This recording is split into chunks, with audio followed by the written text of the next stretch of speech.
how to open TikTok on mute. Hey everyone, welcome back to the channel. If you are new here, don't forget to hit the subscribe button and turn on the notification bell to not miss any updates. In this video, I'm going to show you how you can easily open your TikTok on mute. Let's dive right in.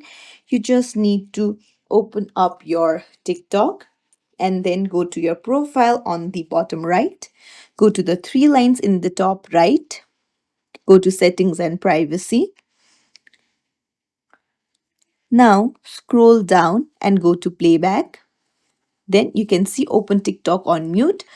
Toggle it on. Now videos will be muted by default when you open TikTok, and you'll need to tap to unmute the videos or use your device's volume controls.